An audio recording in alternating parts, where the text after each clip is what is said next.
ठंड में हरे भरे खेत में बहू का ससुराल। निधि का भाई विशाल निधि को खेत दिखाते हुए कहता है, देखो निधि, ये तुम्हें दूर दूर तक जो खेत दिखाई दे रहे हैं ना, ये सारे हमारे हैं। देखो इन खेतों में टमाटर लगे हैं, कितनी अच्छी फसल हुई है हमारी।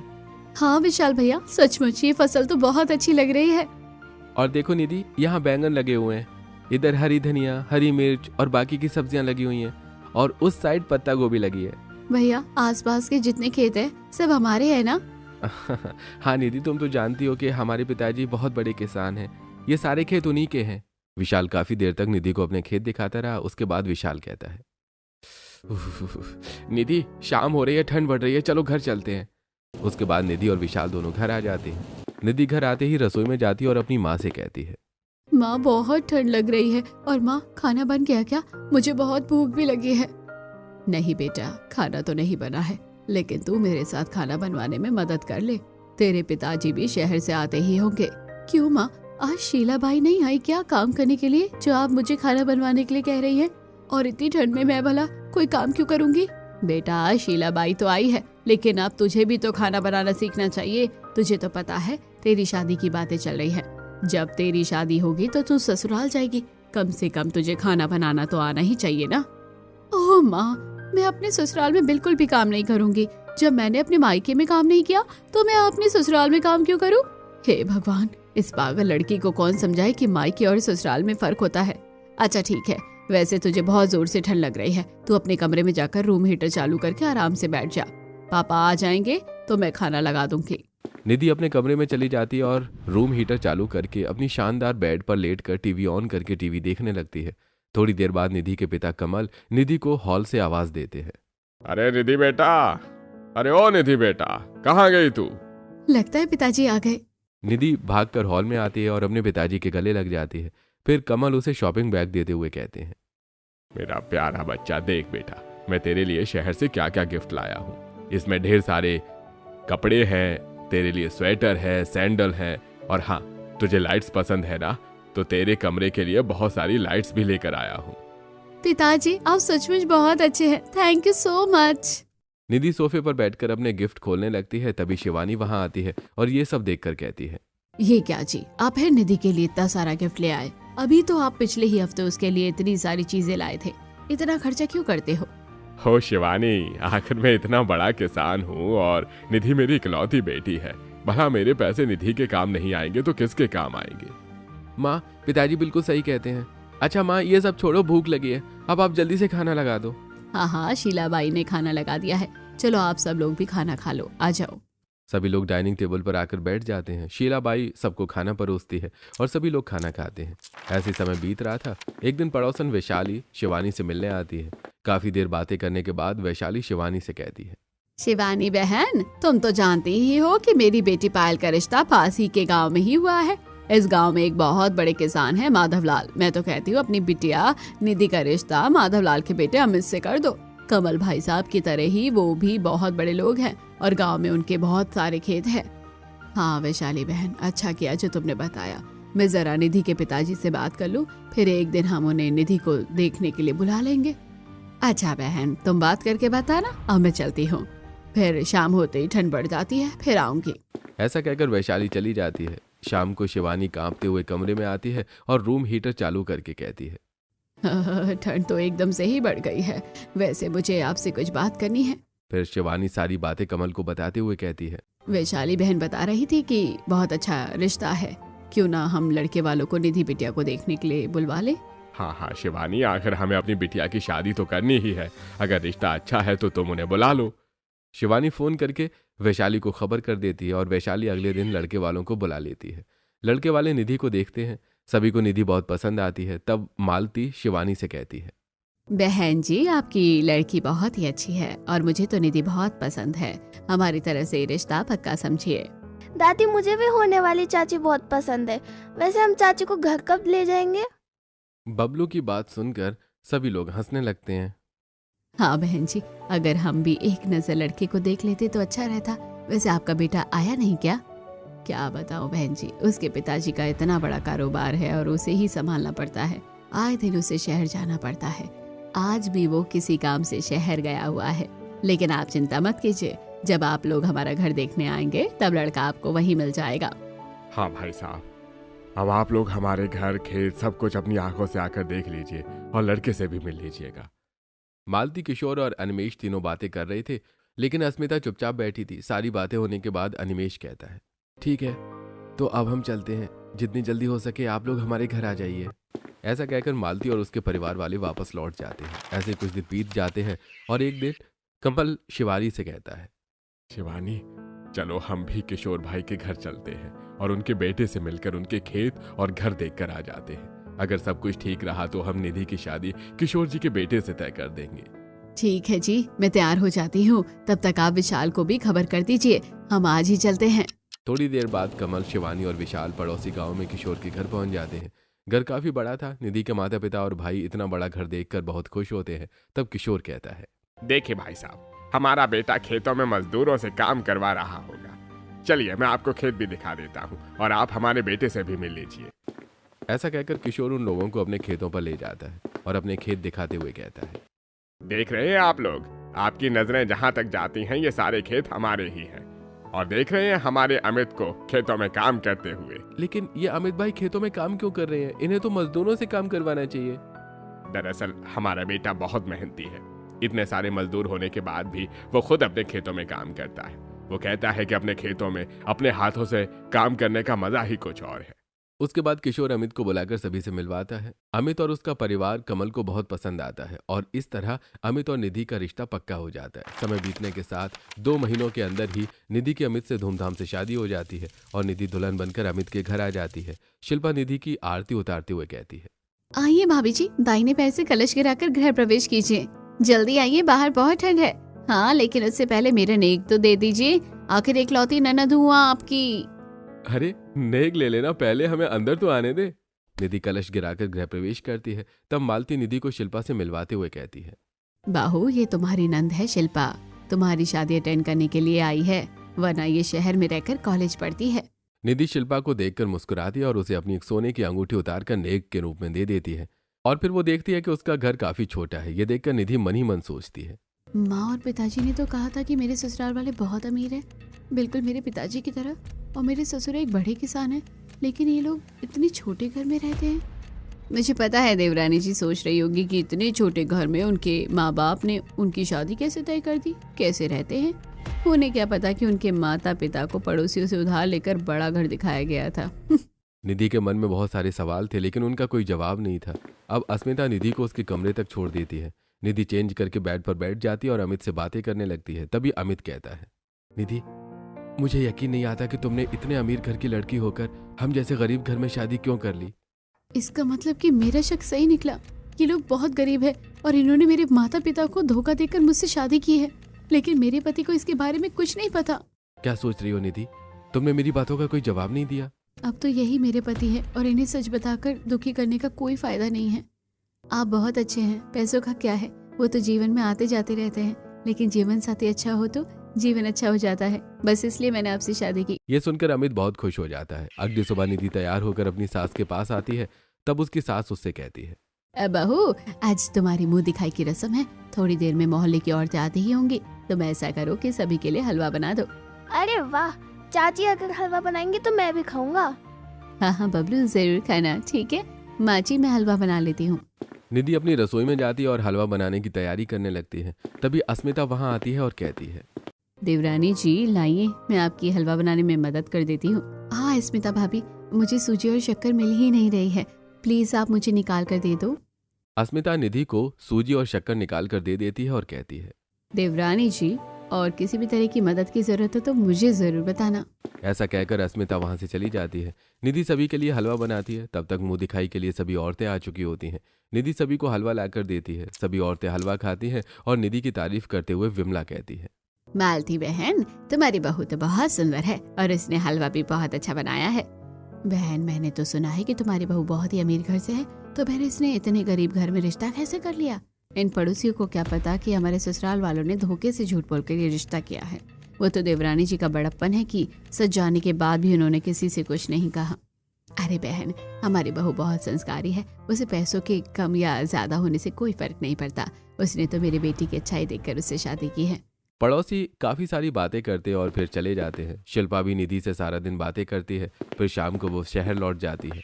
ऐसे ही आज का दिन बीत जाता है। अगले दिन मालती निधि से कहती है, निधि बाहू, आज तुम्हारा ससुराल में खाना बनाने का पहला दिन है। तुम रसोई में जाओ और अपनी पसंद से सभी के लिए खाना बना लो। वैसे तुम्हें खाना बनाना तो आता है ना? हाँ हाँ माँ जी, मैं खाना बना लूंगी। ऐसा कहकर निधि रसोई में जाती है और फ्रिज से सब्जियां निकालते हुए वो मन ही मन में सोचती है। मेरे मायके में खाना नौकर बनाते थे, इसलिए मैंने अपने मायके में तो कभी खाना नहीं बनाया। मुझे अच्छी तरह खाना बनाना आता भी नहीं है, लेकिन अगर मैं अपने ससुराल में ये बता दूं तो पता नहीं मेरे ससुराल वाले मेरे बारे में क्या सोचेंगे। जो भी हो, खाना तो मुझे बनाना ही होगा। और यही सोचकर निधि सब्जियां काटने लगती है।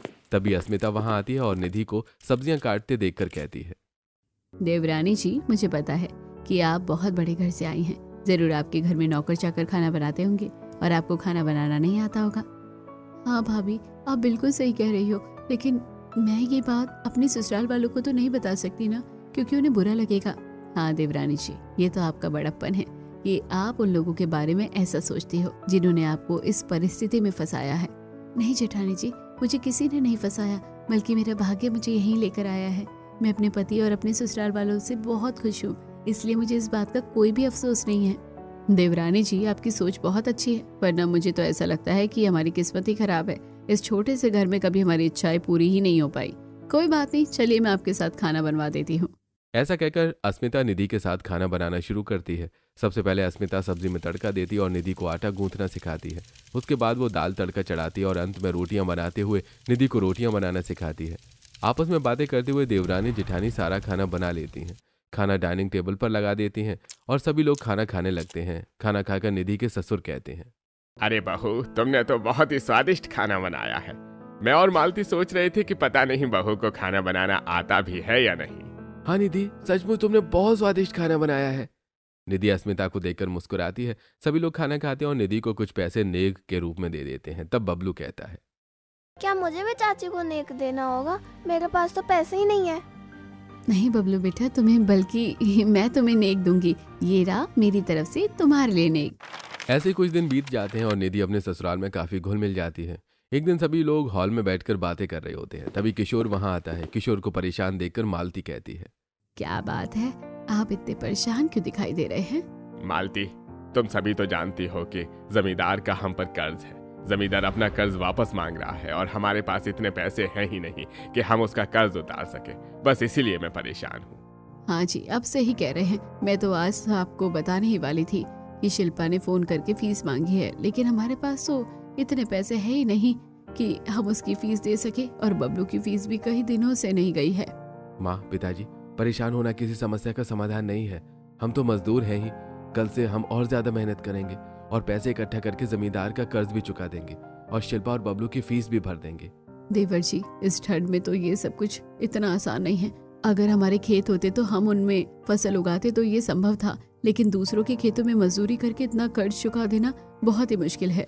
तभी अस्मिता का बेटा बबलू वहां आता है और कहता है, माँ, टीचर मुझे कल फीस के लिए बोल रही थी। आप मेरे स्कूल की फीस कब जमा करोगे?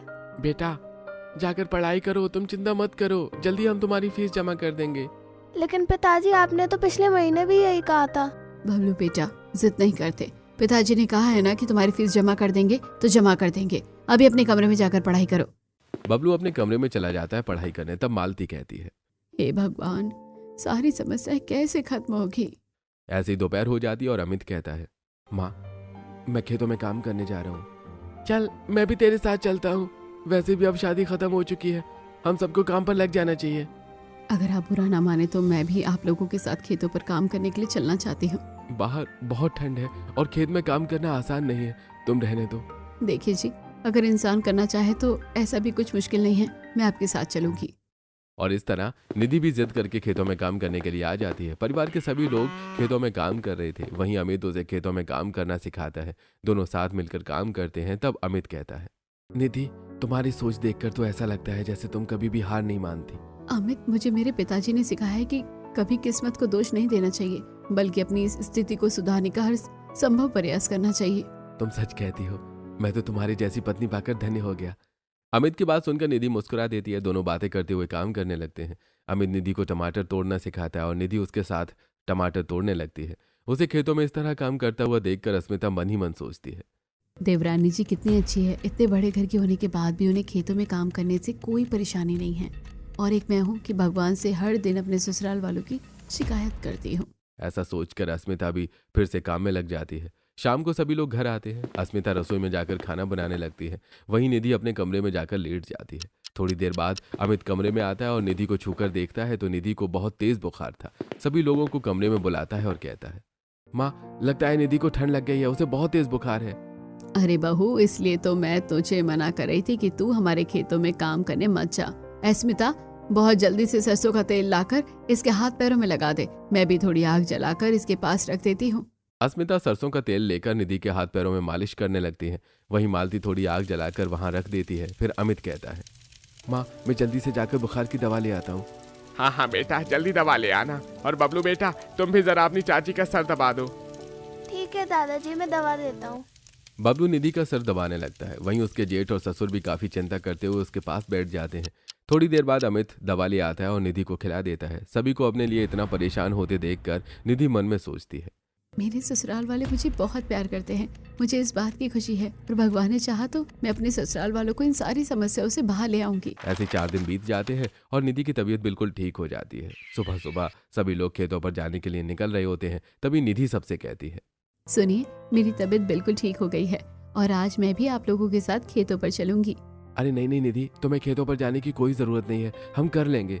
सभी के मना करने पर भी निधि नहीं मानती और सभी के साथ खेतों पर चली जाती है। उसके बाद सभी लोग खेतों पर काम कर रहे थे। तभी जमींदार खेतों की तरफ आता है और उन्हें अपने खेतों में काम करता हुआ देखकर कहता है, अरे भाई, जल्दी जल्दी आ चलाओ, बहुत सारा काम है।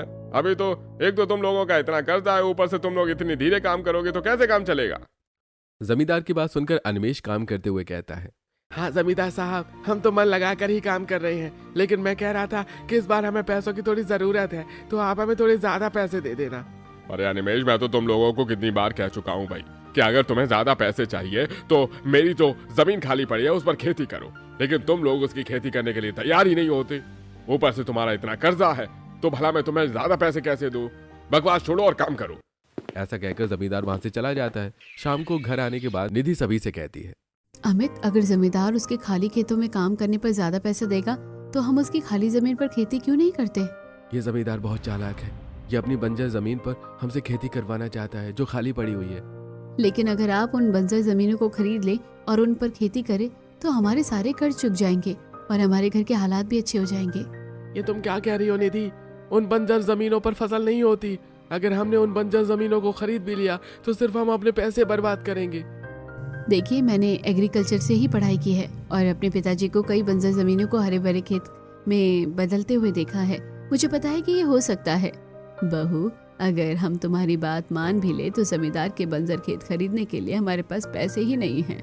हम भला उनके बंजर खेत कैसे खरीदेंगे? और फिर उसमें बीज और खाद भी तो लगेंगे ना, उसके लिए भी तो पैसे कहाँ से आएंगे? इसलिए मेरी मानो, चुपचाप मजदूरी करो, किस्मत में जैसा लिखा होगा वैसा ही काटेंगे। नहीं माँ जी, हम किस्मत के भरोसे नहीं बैठ सकते। मेरे पास शादी में मिले हुए कुछ जेवर हैं, हम उन्हें बेच देते हैं और उनसे खेत खरीद लेते हैं। उस खेत पर हम खूब मेहनत करेंगे। मुझे विश्वास है कि सब कुछ ठीक हो जाएगा। लेकिन निधि, अगर बंजर खेतों में फसल नहीं हुई तो? बहुत सही कह रही है, कोशिश करने में कोई हर्ज नहीं है। अगर वो इतने विश्वास से कह रही है तो हमें उसका साथ देना चाहिए। किशोर के समझाने पर सभी लोग तैयार हो जाते हैं। अब निधि अमित के साथ जाकर सुनार के यहाँ अपने गहने बेच देती है और निधि और अमित दोनों जमींदार के पास जाते हैं। अमित जमींदार से कहता है, जमींदार जी, आप कह रहे थे ना कि आपके बंजर खेत आपके किसी काम के नहीं है, तो हम उन्हें खरीदने आए हैं। आप हमें वो सस्ते दामों में दे दीजिए, हम खुद ही उन पर काम कर लेंगे। अरे ये तो बहुत खुशी की बात है भाई। वैसे भी ये जमीन मेरे किसी काम की नहीं है, तुम लोग ही उसे ले लो। जमींदार पैसे लेकर अपने खेतों ने दे देता है। अमित सभी को लेकर खेत पर आता है और देखता है कि खेतों में बहुत बड़े बड़े पत्थर हैं। तब निधि कहती है, सबसे पहले हमें इन सभी पत्थरों को उन खेतों से हटाना होगा। ऐसा कहकर निधि आगे बढ़ती है और पत्थर उठाकर दूसरी तरफ फेंकती है। निधि को देखकर सभी लोग पत्थरों को हटाना शुरू कर देते हैं। सारा दिन पत्थर हटाने के बाद शाम हो चुकी होती है और ठंड भी बढ़ चुकी थी। तब मालती कहती है, निधि बेटा, अब शाम हो चुकी है और ठंड बढ़ रही है, घर चलते हैं वरना तुम्हारी तबीयत खराब हो जाएगी। बाकी का काम हम कल करेंगे। ऐसा कहकर मालती अपने परिवार को लेकर घर वापस लौट जाती है। अगले दिन फिर सभी लोग खेतों पर आते हैं और पत्थर हटाने के बाद खेतों की जुताई करते हैं।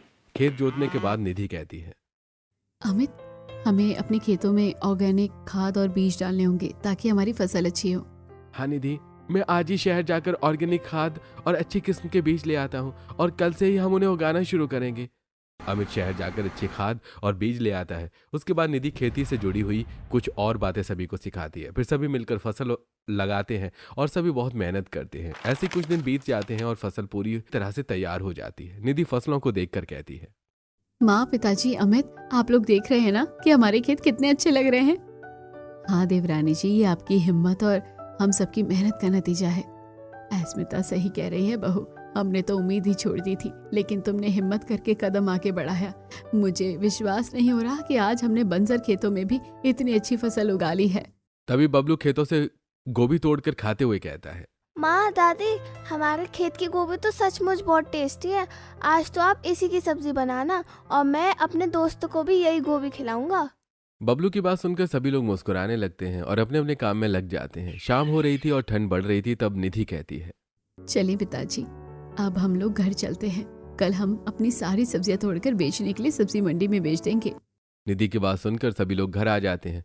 अगले दिन सभी खेत पर जाते हैं और सब्जियां तोड़ तोड़ कर टोकरियों में भर देते हैं। उसके बाद अमित एक ऑटो ले आता है और सारी सब्जियां ऑटो में रखकर बेचने के लिए बाजार ले जाता है। बाकी सभी लोग घर आ जाते हैं। रात को अमित सब्जियां बेचकर घर आता है और सभी को बताता है, पता है माँ, पिताजी, हमारी फसल बहुत अच्छी हुई थी और वो बहुत अच्छे दामों में बाजार में बिक गई। कुछ ही दिनों में हमारे पास सब्जियां बेचकर इतने पैसे आ जाएंगे कि हम आराम से जमींदार का कर्जा उतार सकते हैं। अगले दिन फिर सभी लोग खेतों में जाते हैं और सब्जियां तोड़ते हैं। अमित उन्हें बाजार में ले जाकर बेच देता है। ऐसे कुछ दिन बीत जाते हैं और अमित के पास अच्छे खासे पैसे इकट्ठा हो जाते हैं। एक दिन अमित घर आकर सभी लोगों को बताता है, माँ, अब हमारे पास फसल बेचकर अच्छी खासी रकम हो गई है। इन पैसों से कल हम जमींदार का सारा कर्जा चुका देंगे। और ये रहे कुछ पैसे, इनसे शिल्पा और बबलू की फीस भर दीजिए। और ये कुछ पैसे हैं, इनसे कल हम राशन ले आएंगे। ऐसा कहकर अमित अपनी माँ को कुछ पैसे दे देता है।